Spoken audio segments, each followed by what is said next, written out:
Артажы ражма ясарды ағиса нандиаты шошлан, садишыл шайық шажажы. Абоны ерміші дышты сагат еріштуны намышы аллеи.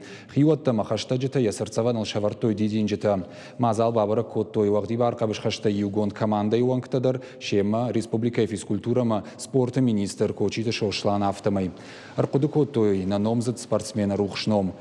Андяй форту Олимпа қашты дуа хаты чемпион. Ахамном на республика райшта фатсаг. Сыпар хаты ташиш дунье чемпион. Андяты шошлан райгурд мин фарашша да фанзайды кагамажы дуадаш ажил кусыд. Вот баваршта вағди бар қабышқашт.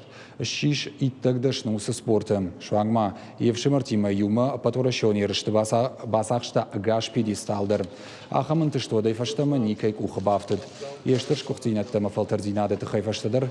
Андяты шошланы бар бакуттой асык абажима башт барнон кушт.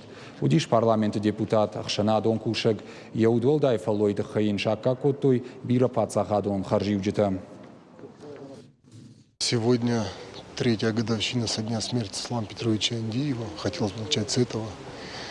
А если переходить к личности, то трудно переоценить его влияние вообще и на республику, и на спорт в частности. Потому что именно его выступления блестящие стали отправной точкой и толчком для развития вольной борьбы и всего спорта в Северной Осетии.